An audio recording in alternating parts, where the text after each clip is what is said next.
महल स्वागत है। आप देखें दोस्तों, आपका और हमारा अपना रिएक्शन यूट्यूब चैनल पर चलते हैं दोस्तों। वीडियो का टाइटल है India destroyed Pakistan propaganda with air base है। ओके, देखते हैं दोस्तों, वीडियो शुरुआत करते हैं।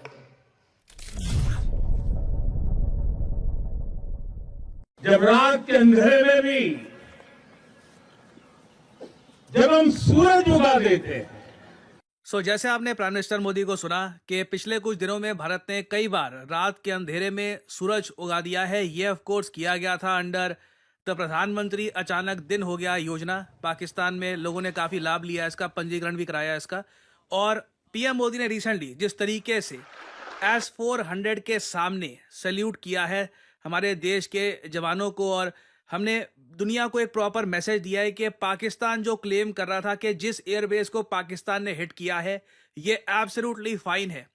ये बहुत इंपॉर्टेंट है चाइनीज और पाकिस्तानी प्रोपेगेंडा को तोड़ने के लिए। और इंटरेस्टिंगली जब पीएम मोदी का ये स्पीच सामने आया, चाइनीज जो कंपनी है चेंगडो, जो ये इनके फाइटर जेट्स बनाती है J-17 या फिर J-10, इसके स्टॉक्स इंटरेस्टिंगली 7 से 8% गिर गए। तो इस वीडियो में हम बात करेंगे कि किस तरीके से भारत ने फाइनली इंफॉर्मेशन वॉर में पाकिस्तान और चाइना को एक बड़ा झटका दिया है। नाउ सबसे पहले तो ये इमेजेस देखिए, यहाँ पे आपको दिख जाएगा आदमपुर एयरबेस। यहाँ पर पीएम मोदी गए और यहाँ पर पीएम मोदी ने जाकर एक बहुत ही स्पेशल मैसेज सेंड किया है पूरी दुनिया को कि ये एयरबेस बिल्कुल ठीक ठाक है, कोई भी डैमेज यहाँ पर नहीं हुआ है। और ये जो इमेजेस सामने आई हैं ये बहुत आइकॉनिक है। फाइटर जेट्स के सामने पीएम मोदी खड़े हैं, जो S-400 मिसाइल डिफेंस सिस्टम है इसके सामने यहाँ पर खड़े हैं। और इससे देखो पाकिस्तान का प्रोपेगेंडा बुरी तरीके से डिस्ट्रॉय होता है, क्योंकि पाकिस्तान आदमपुर एयरबेस के बारे में ये सब बोल रहा था ना। अब यहाँ पे मैं चाहता हूँ ये वीडियो आप देखें। ये पाकिस्तान की एयरफोर्स का स्पोक्समैन है, नाम है इसका औरंगजेब, और इसका खूब मजाक उड़ाया गया था रिसेंटली। अब पहले कुछ सेकंड्स देखना, इससे ना आपको पता लग जाएगा पाकिस्तान की जनता कितनी अनपढ़ है, इनकी एयरफोर्स कितनी अनपढ़ है, और ओवरऑल इनकी जो भी मिलिट्री है, ये लोग अपनी जनता के सामने कुछ भी अनाप शनाप बक देते हैं जिसकी कोई सेंस भी नहीं बनती। ये पार्ट सुनिएगा। Identifying S-400, attacking them is a easier part than identifying it on ground because it is mobile, it's a high value thing, and you guard it. It's kind of a center of gravity. So it's kind of a centre of gravity, मतलब कुछ भी बोल रहा है। mobile is it's a high value thing, and you guard it. It's kind of a center of gravity. Centre of gravity बोल देता हूँ, जनता भी अनपढ़ है, कोई पूछेगा नहीं सर इसका क्या मतलब होता है centre of gravity S-400 missile defence system. This just shows कि यहाँ पे इस देश में ना क्वेश्चन करने वाला साइंटिफिक माइंड वाला या तो कोई है तो चुप होके बस देखता है कि उसने बोला तो मुझे उठा के ले जाएंगे, या तो बाकी अनपढ़ है, उनको लगता है कि हाँ ठीक है इंग्लिश में बोल रहा है, सब कुछ ठीक ही बोल रहा होगा। नाउ इसने अपनी तरफ से यहाँ पे कुछ फोटोज दिखाई जिसकी कोई सेंस नहीं बनती। ज्यादातर फोटोज बस ये दिखाती है, लोकेशन दिखाती है, ठीक है। इन लोगों के पास बिफोर की फोटो थी, आफ्टर की फोटो थी भी नहीं। They literally have no satellite proof कि इन्होंने कहीं पे कुछ अटैक किया है। और इस पर्टिकुलर केस में ना पाकिस्तान एक्सपोज तब हो गया जब औरंगजेब ने ना ये बोल दिया कि जी हमने ये हमला किया था आदमपुर पे। स्लाइड देख रहे हो, Pakistan air force response targeting S-400 at Adampur. Now India ने दोनों S-400 मिसाइल डिफेंस सिस्टम की जो बैटरी है ये दुनिया के सामने रखी। आदमपुर एयरबेस भी दुनिया को दिखाया कि कुछ यहां पर हुआ नहीं है, ये बस पाकिस्तान का बेसलेस प्रोपेगेंडा है। हमारे पास जेन्युइन एविडेंस है, सैटेलाइट इमेजेस है कि कैसे पाकिस्तान के एयरबेसेस को टारगेट किया, इनके टेरर कैंप्स को टारगेट किया, जबकि ये लोग जो एक थोड़ा बहुत प्रोपेगेंडा करने की कोशिश करते हैं आदमपुर का, उसे हमारे प्राइम मिनिस्टर खुद आदमपुर में जाकर डिस्ट्रॉय करते हैं ना। पहले तो हमने एक्सपोज किया कि पाकिस्तान ने जेन्युइनली कोई भी अटैक नहीं किया था आदमपुर पे, ये कुछ कर ही नहीं पाए थे वहां पर। फिर उसके बाद ना जैसे हमने चाइना को एक्सपोज किया है, ये भी मैटर करता है। चाइना के जो मिसाइल है PL-15, आपको याद होगा बहुत पहले मैंने वीडियो बना दी थी कि चाइना के PL-15 मिसाइल्स ये पाकिस्तान को दिए जा रहे हैं। और इंटरेस्टिंगली पाकिस्तान ने यही मिसाइल्स इंडिया के अगेंस्ट यूज किए, मगर ये मिसाइल्स हमको लिटरली काफी हद तक अच्छी कंडीशन में मिले हैं भारत की धरती पर। और जब दुश्मन का मिसाइल अच्छी कंडीशन में मिल रहा हो तो इसका मतलब एक ही है कि वो प्रॉपरली फंक्शन कर नहीं पाया, जो उसका काम था वो बिल्कुल कर नहीं पाया। और उसके बाद से आपने देखा होगा जो चाइनीज डिफेंस कंपनी है, फॉर एग्जांपल चेंगडाओ, इसका शेयर प्राइस 8 से 9% गिरा है। बट अगेन देखो, मुझको ना यही बोलना पड़ेगा, ये शेयर प्राइस गिर गया है किसी कंपनी का, डसॉ का शेयर प्राइस गिर गया है, इसका गिर गया है, ये इतनी मतलब कन्विंसिंग आर्ग्यूमेंट नहीं है। मैं आपको बताता हूं क्यों। अब ये आपके सामने है फ्रेंच कंपनी डसॉ की शेयर का प्राइस, ठीक है। 6 महीने पहले ना ये शेयर 190 यूरो के आसपास था। उसके बाद जब कंफर्मेशन आ गई कि इंडिया ऑल परचेज करने वाला है, रफाइल और ओवरऑल चीजें इनके लिए अच्छी जा रही हैं, सडनली हमने देखा ये शेयर 50% भागा है 6 महीने में। लोगों ने खूब पैसा कमाया, एक टाइम पे आके प्रॉफिट बुकिंग भी आती है। पिछले 5 दिनों में हमने देखा 6-7% के आसपास गिर गया 50% भागने के बाद। आई मीन ये कोई ज्यादा अनोखी बात नहीं है। कोई किसी ने भी अगर शेयर मार्केट में थोड़ा बहुत भी कुछ देखा हो उसको पता है दिस इज वेरी नॉर्मल। और फ्रांस में तो ये बात की जा रही है जो ये हल्का सा करेक्शन डसॉ में आया भी था ना, उसका मेन रीजन यही है कि इनको उम्मीद थी कि इंडिया पाकिस्तान के साथ वॉर में फंस जाएगा, फिर डसॉ की और बहुत सारे फाइटर जेट्स हम ऑर्डर करते रहेंगे, इनका बिजनेस बढ़ता रहेगा। तो वो जो उम्मीद थी वो गायब हो गई, इसलिए डसॉ में उतनी तेजी नहीं आई, ठीक है। अब सिमिलर बात है चैंगडाओ का। अगर मैं आपको दिखाऊं चार्ट, चैंगडाओ का शेयर प्राइस आप अगर देखोगे तो पिछले कुछ हफ्तों में ये थोड़ा बहुत भागना शुरू हुआ था इस उम्मीद से कि पाकिस्तान और बहुत सारे फाइटर जेट्स परचेज करेगा, क्योंकि इनके पास अब IMF का पैकेज भी आ गया है। और अब जो रिपोर्ट्स आ रही है कि इनके फाइटर जेट्स गिरे हैं, इनके मिसाइल भी, इनके जो बाकी मिलिट्री इक्विपमेंट है ये भी प्रॉपरली फंक्शन नहीं कर पाए, तो इनका शेयर अब जेन्युइनली स्लाइड कर रहा है। बट अगेन इसको लेकर ना किसी को टारगेट करना, it does not make a lot of sense. But Pakistan की तरफ से वो लोग बार बार डसॉ कंपनी के शेयर प्राइस को पकड़ के बैठ गए थे कि देखो जी 5-6% नीचे हो गया, 5-6% नीचे हो गया। जबकि आप अगर सोच कर देखें, पाकिस्तान के लिए सबसे ज्यादा चिंता का विषय ये होना चाहिए कि HQ9 एयर डिफेंस सिस्टम जो उन्होंने चाइना से परचेज किया है, जो दूर से लगता है कि S300 या S400 की एक सस्ती सी कॉपी बनाने की कोशिश करी गई है, इंडिया ने इसे एक सस्ते ड्रोन के साथ कैसे डिस्ट्रॉय कर दिया। ये जेन्युइनली पाकिस्तान को सोचना होगा। और एक्चुअली पाकिस्तान को यह भी सोचना होगा कि ये Chinese air defence system purchase कर क्यों रहे हैं, क्योंकि चाइना क्या खुद के एयर डिफेंस सिस्टम पे भरोसा करता है? तो इसका आंसर है नहीं। चाइना ने खुद भी तो लिया ना S400 मिसाइल डिफेंस सिस्टम। हमारे केस में तो देखो, हम तो साफ साफ कहते हैं हमारे पास long range air defence system है नहीं। हम अभी प्रोजेक्ट कुशा पर काम कर रहे हैं। प्रोजेक्ट कुशा के अंडर हमें उम्मीद है कि हम made in India long range air defence system खुद का बनाएंगे। ऑलराइट, चाइना ने तो खुद का बना रखा है, तब भी इन लोगों को इतनी ज्यादा इनसिक्योरिटी क्यों है कि इन्होंने S400 मिसाइल डिफेंस सिस्टम अलग से जाकर रशिया से परचेज किया, चाहे उसके बदले में USA के सैंक्शन भी झेलने पड़े। क्यों हुआ ऐसा? पाकिस्तान को सोचना होगा ना कि जब चाइना खुद के मिसाइल डिफेंस सिस्टम पे भरोसा नहीं करता तो पाकिस्तान क्यों कर रहा है? और जो रिजल्ट है ये सरप्राइजिंग नहीं है। और इंडिया तो अब ओपनली कह रहा है कि हो सकता है कि हम S400 मिसाइल डिफेंस सिस्टम की और बैटरीज परचेज करें, इसकी परफॉर्मेंस बहुत अच्छी रही है। और मुझको यहाँ पर यह बोलना पड़ेगा कि वेस्टर्न न्यूज आउटलेट्स बिना वजह पाकिस्तान को ना इंफॉर्मेशन वॉरफेयर में फेवर कर रहे हैं।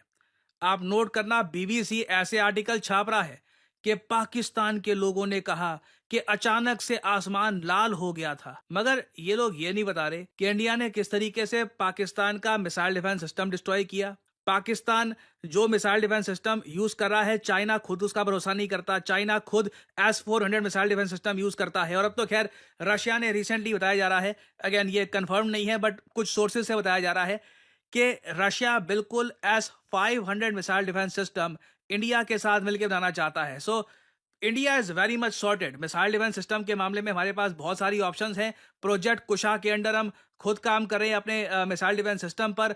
S500 पर भी काम कर सकते हैं इन द फ्यूचर हम विद रशिया। ऑब्वियसली US को ये बात पसंद नहीं आएगी, बट मैं ये कहूंगा फाइनली हम लोग खुद अपने दम पर with proper evidence, with raw truth Pakistan को इंफॉर्मेशन वॉरफेयर में भी हरा रहे हैं। आप लोग यकीन नहीं करेंगे कितने सारे लोगों से मैं मिलता हूं और उनसे बात। तो जी दोस्तों, वीडियो की खत्म। तो ये वही एयरबेस है, क्या नाम बता रहे थे प्रशांत सर? नहीं यार, मेरे जेन से नाम भी निकल गया। और मुझे नूर खान याद आ रही। नूर खान तो अपनी पाकिस्तान की जो तबाह हुई थी। खैर, एक बठिंडा के बारे में क्लेम किया जा रहा था, और ये जो इंडियन दिखा रहे जहाँ पीएम मोदी साहब गए हुए हैं, ये वाली एयरबेस पाकिस्तान ने क्लेम किया था कि हमने तबाह कर दिया। एक पठानकोट थी, 2-3 और थी। हाँ, तो लेकिन वो तो भाई बिल्कुल ठीक ठाक है, अपनी असली हालत में मौजूद है। तो पाकिस्तान क्लेम जो वो झूठा करार पाया है, ये है असलियत पाकिस्तान की। और हैरत की बात यह है कि चाइना खुद अपना HQ9, जिस तरह प्रशांत साहब बता रहे हैं, HQ9 चाइना खुद अपना इस्तेमाल नहीं करता, लेकिन पाकिस्तान को थमा दिया, खुद S-400 पर रिलाई कर रहे हैं और हमें अपना जो नकारा डिफेंस सिस्टम दे दिया, और हमने भी खुशी खुशी ले लिया था, कुछ कूद रहे थे HQ9 आ गया, HQ9 आ गया, HQ9 आ गया, लेकिन HQ9 टोटली फेल हो गया, टोटली फेल हुआ, 100% फेल हुआ। एक मिसाइल भी नहीं वो पकड़ पाया, एक मिसाइल भी। जहाँ जहाँ इंडिया ने चाह वहाँ उन्होंने हिट किया, और जिस लोकेशन पर चाह उस लोकेशन पर हिट किया, पिन पॉइंट। मतलब HQ9 टोटली फेल। और वो खुद को क्या कर रहे हैं, खुद वो रशियन यूज कर रहे हैं S-400। ये देखो, ये हिपोक्रेसी भी है तो क्या है। उसको यकीन नहीं है ना अपने HQ9 पे, इस वजह से उन्होंने S-400 जो है वो भी लेके रखा हुआ है। ये नहीं है कि उन्होंने HQ9 लगाया नहीं होगा, लगाया होगा, लाजमी बात है, लेकिन अपनी तसल्ली के लिए उन्होंने जो S-400 है वो भी लगाया होगा, ताकि अगर HQ9 जो है किसी भी मिसाइल को डिटेक्ट नहीं कर सकेगा तो S-400 तो है एक्यूरेट है, वो डिटेक्ट कर लेता है और जो है मिसाइल को नकारा कर देगा। तो इस वजह से तो पाकिस्तान तो मेरे ख्याल में S-400 जो है वो ले भी नहीं सकता और ना ही उसको इंडिया लेने देगा, तो ये कन्फर्म है। बाकी चाइना की चीज़ जो है भाई ऐसे ही होती है, चल जाए तो ठीक है, ना चले तो फिर ध्वस्त तो हो ही जाती है। नहीं, ये पाकिस्तान का जो क्लेम है कि हमने वो एयरबेस तबाह किया भाई, इतना बड़ा पाकिस्तान आगे प्रशांत सर तो वो कह रहे हैं कि भाई उनके जो प्रॉपर तरीके से वो चले भी नहीं है, जो LP के अकाउंट से उन्होंने खरीदे हुए हैं वो पूरे तरीके से चले भी नहीं है। तो अगर चलेंगे नहीं तो फिर नुकसान कैसे होगा, या हिट कैसे कर सकेंगे। वो कह रहे हैं कि वो बिल्कुल उसकी हालत में हमें मिले हैं, इसका मतलब है कि उन्होंने सही तरह काम नहीं किया, तब ये इसकी हालत में मिले ना, बिल्कुल सालम मतलब बिल्कुल। चाइना की चीज ऐसे ही है ना, जब चाइना अपने HQ9 पे बिलीव नहीं कर रहा है, उसको इतनी तसल्ली नहीं है, तो इस वजह से वो S-400 उसमें रखे हुए हैं। तो यही है ना कि जब इधर से उन्होंने फायर किए हैं मिसाइल, तो उधर जाके भाई वो पूरी तरह से फटे नहीं या पूरी तरह से उन्होंने हिट नहीं किया, उसी हालत में उनको मिले हैं। तो यही है कि चाइना की जो चीज़ है वो यकीन के काबिल भी नहीं है, तसल्ली ही नहीं उस पर होती कि ये काम असर करेगी या नहीं असर करेगी। ऐसे ही है ना, कापी बनाई हुई है उन्होंने, HQ9 भी सोच रहे हैं कि कापी बनी हुई है S-400 की, तो कापी करने से हर वो चीज़ मैं कहता हूँ कि वैसी नहीं हो जाती जैसी वो उन्होंने ओरिजिनल होती है। तो इसके अलावा भाई पाकिस्तान का फेलियर है सिंपल, काफ़ी भाई दोनों तरफ से यही लगे हुए हैं। अब मैं कहूँ कि पाकिस्तान झूठ बोल रहा है और दोनों तरफ से यही हो रहा है। मोस्टली जो है हमारे ज़्यादा मारते हैं झूठ, उधर का मीडिया भी यही बोल रहा है, पाकिस्तान का मीडिया भी यही बोल रहा है हमने ये कर दिया वो कर दिया। हालांकि 5 जो है जहाज जो फाइटर जेट जो गिराए, लेकिन किसी एक का भी सबूत नहीं दिया गया, किसी एक का प्रूफ जंग के दौरान जब आपको याद है लाहौर, कराची और इस्लामाबाद, पिंडी में ड्रोन लगे थे, याद है आपको? तो उस वक्त मैं वीडियो देख रहा था, पाकिस्तानी है क्या नाम उसका, जुवेद चौधरी, बड़ा नाम है पाकिस्तान का, वो पता क्या क्लेम कर रहा था, ये क्या जवाब दे रहा था इसके बारे में कि ड्रोन क्यों लगे। उसने बल्कि एक वीडियो सुनाई थी किसी कर्नल मेजर की, जो डिफेंस मिनिस्टर मतलब डिफेंस कर रहे थे उनमें से किसी, उसने कहा था कि भाई हमने ट्रैक कर लिए थे, हमने इसलिए नहीं ये ड्रोन गिराए क्योंकि अगर ड्रोन गिराने के लिए हम अपना मिसाइल सिस्टम खर्चा ज़्यादा एक तो आता, दूसरा इंडिया को लोकेशन का पता चल जाता कि इनकी जो मिसाइल सिस्टम है वो कहाँ है। कोई अल्लाह के बंदो अंधो, मिसाइल सिस्टम जिस तरह S-400 है वो कौन सा मतलब एक जगह फिक्स होते हैं, वो तो लॉन्च पैड होता है, गाड़ी किस्म वाले टायर पर होते हैं, तो वो एक जगह लॉन्च करने के बाद दूसरी जगह पर फिर ले जाओ, मतलब ना चूरन बेचा उसने जुवेद चौधरी ने। लेकिन सामने मुझे पता था कि ये सीन क्या है, मुझे तो सारा इल्म था कि यार ये तो जो मिसाइल सिस्टम होता है, ये डिफेंस सिस्टम होता है, वो कौन सा एक जगह पर रुका रहता है। अगर उसने यहाँ से मिसाइल फायर किए हैं तो वो यहाँ से जगह चेंज कर सकता है, आधे घंटे में वो हो सकता है आज यहाँ से 20-25 किलोमीटर दूर चला जाए। तो ये इस तरह करके पाकिस्तानियों को ना एक चुरन बेचा जा रहा है और पाकिस्तानियों ने खा लिया क्योंकि जाहिल लोग हैं। क्योंकि कल हमने इधर खा रहे थे अपना पानी पूरी ये खा रहा था, इधर एक बंदा आया था पानी पूरी लेकर, उसने कहा था भाई पाकिस्तान फौज ने ये कर दिया वो। मैं आज जैसे लोग जाहिल दुनिया में नहीं मिले। अब मैं कहता हूँ यार ग्राउंड रियलिटी चेक करो। आप लोगों को यही नहीं पता कि डिफेंस सिस्टम होता क्या है। आपने क्या बातें करें, आपने वही चुरन खाना है जो आपके आर्मी ने आपको देना है और शुरू से यही करते आए हैं। जाहिल किस्म के लोग हैं, हमारे एंकर भी जाहिल किस्म के कि देखो ना इतनी छोटी बात, इतनी हल्की बात। अब जो पढ़ा लिखा बंदा हो तो उस वक्त पिक कर लेगा कि यार सिस्टम जो डिफेंस सिस्टम है आज 400 जितने भी मैंने देखे सारे लॉन्चिंग पैड पर होते हैं, गाड़ियों पर होते हैं। अगर यहाँ से लॉन्च किया फिर जगह बदल दो। हमारे वाले ज्यादा झूठ बोलते हैं भाई। इतना भी अक्ल, इतनी सेंस, इसे कहते हैं सेंस की इसकी बात होती है। यही नहीं है पाकिस्तानी के पास। फिर बातें क्या करनी। खैर ये हमारा फेलियर है, मानते हैं। और ऊपर से चुरन दे देकर हमारी आवाम का ऊपर से अंधा किया हुआ है। मिलता नहीं वीडियो नाटक साथ। God bless you.